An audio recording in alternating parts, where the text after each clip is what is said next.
So really today I just want to do a very quick briefing on kind of our progress so far. Really the biggest thing to report, which is very obvious behind us, the State Fire Marshal's office has brought in their mobile command center and are allowing us and the ATF's National Response Team to operate out of this, keep us in out of the weather and give us a place to do meetings and such. So, and honestly today the real big thing is they're just doing a preliminary kind of site survey. So all the members of the NRT team, they brought in 25 to 30 specialists. They're basically doing a walk around of the scene, just documenting the scene prior to actually entering and you know, surveying it to make sure that the scene is safe for their team members to actually get in and start moving around a little bit. So they're looking for different hazards or anything that they may come across as they're trying to approach where they believe the area of origin is. They're also doing an initial scene survey with that from the ground and above with drones to kind of map the area out before they get in and start moving things around. Like the Morton Avenue warehouse fire back in October, which everybody is, I'm quite certain, very familiar with. Going to be a kind of a lengthy process, very slow. They want to go in there and just be very, very careful with what they do as they're doing their initial investigation. Other than that, I really don't have a lot more to report, so I can maybe try and answer a couple questions if anybody's got any questions. I was going to ask about the NRT. They don't get called out a lot. I know it's the fourth time just this fiscal year. They don't get activated a ton. So, you know, what does that mean as far as investigation? Obviously a large scene, you know, having them out here, what does that help and what does that kind of mean for this investigation moving forward? Well, again, very much identical to a couple months ago with Morton Avenue. So, as I said before, they're bringing in 25 to 30 specialists, and those specialists are people like different engineers, chemical engineers, chemists, electrical engineers, fire specialists, they're and different things like that, to try and help find what we look for is the origin and the overall cause of the fire. So really that's the biggest thing, and just the overall size and complexity again of this compared to what we would say with a residential structure fire is really the main reason why we're calling them in. And you said they're doing the site survey today, so do you have a day when you expect them to really get into the investigation on scene after the site survey, making sure it's safe and those things? So every evening after they spend the day on site and doing whatever they do, and it's not part of what I do, so I don't want to speculate too much, they'll do a briefing every evening on what they found, what they assume that they will do the next day, and what they hope to accomplish. So I would speculate today, after their site survey and the things that they've done, tomorrow would lead into that actually getting into the scene, start looking at things and trying to, again, get into that determination of the origin and the cause. And I wanted to ask you as well, you know, why today to really kick off the investigation and get them really rolling on it? I know Monday we kind of knew who was going to be the big players in this and everything, but why today is kind of the starting point? So today's Wednesday. Sorry, the holidays got things kind of messed up there. So obviously the holiday was a little bit hard to kind of get everybody together, and that stretched it out a little bit. Yesterday was mostly a travel day once they activated the National Response Team to get people into town. And as they were getting their members into town, last night we gathered up, kind of oriented them with where they were going to be working, got some, went to Google Maps and kind of showed them an overall layout of the streets and just what the building looked like prior to the fire. And then that's kind of where we are today. And kind of my last thing, we saw some heavy equipment kind of coming this way down the road a little bit. Is that all part of the investigation moving forward? I'm glad you asked that. I forgot to mention that. We actually do have an excavator on scene. They are going to start on the east end of the structure, start kind of trying to raise up some of that roof that had fallen in that's now covering all those spots that keep flaring up after we quit spraying water on it. As you can see behind me, we still do have 2 of our ladder trucks still setting up. They're not flowing water right now. We also have 5 of our trucks still on scene. They're reserve apparatus, so they're not actually manned. We're trying to give our crews a little bit of a break. So we'll send them back to the stations, let them get a little rest. We do keep 4 members on scene pretty much around the clock.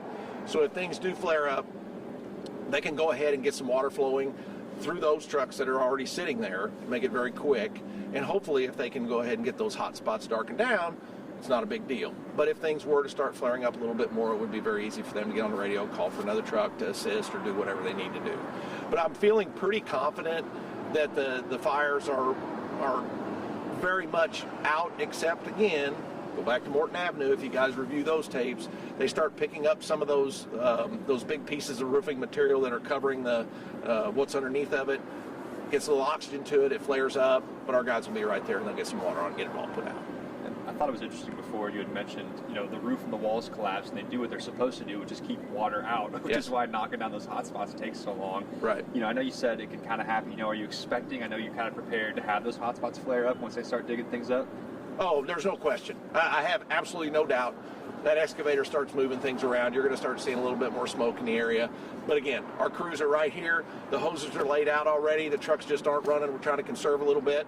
Once that starts going, they'll get some water on it. They'll get it darkened down again, and hopefully if we stir that up enough, we'll get it all thoroughly put out and won't have to continue to do this much longer. Have they said how long the investigators will be on scene? They haven't said, but I'm going to base it a little bit off of our Morton Avenue fire, that roughly a week, probably, give or take. Obviously there's several variables in there that would decide how long they're going to be, maybe what they find or don't find. So. Going back a little bit to the possibility of flare-ups, I know there was a PSA to some of the residents around here about air quality and stuff. Would that still be a concern if those hot spots start to flare up when they're moving things around? Or Well, and this is just kind of a blanket statement with smoke. Smoke's not good for you. So if we do have a flare-up with some thicker smoke or whatever, then obviously we want people to be very careful with that and try and stay out of it. I will say this, the weather is significantly different than it was the day of the fire. That very low cloud cover and how damp it was really pressed that smoke down low to the ground.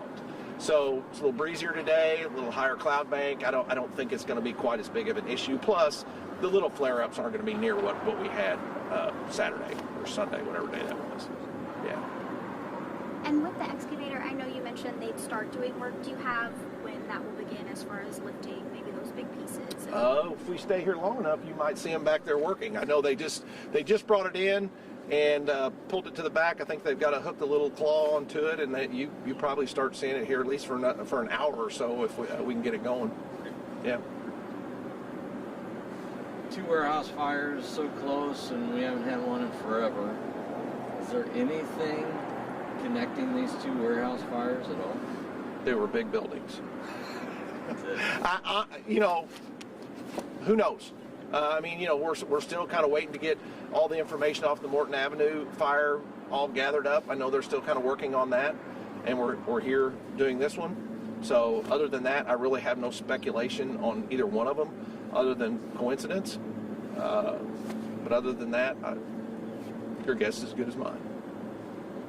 Do you feel like this one happening now, like you said, only a couple months later, does that really at all hinder the investigation over at Morton, slow things down, because now you've got guys over here as well? I wouldn't think so, but again, it's pure speculation on my part. The ATF, National Response Team, they've got such a vast pool to draw from to help with that investigation. I know with a lot of the things that their team brought or gathered at the Morton Avenue fire, they took back to their offices, and where I'm sure they have all kinds of other experts that are milling through all the information they had, trying to see what they can find out from that. So, I don't think it'll slow it down any. I really don't.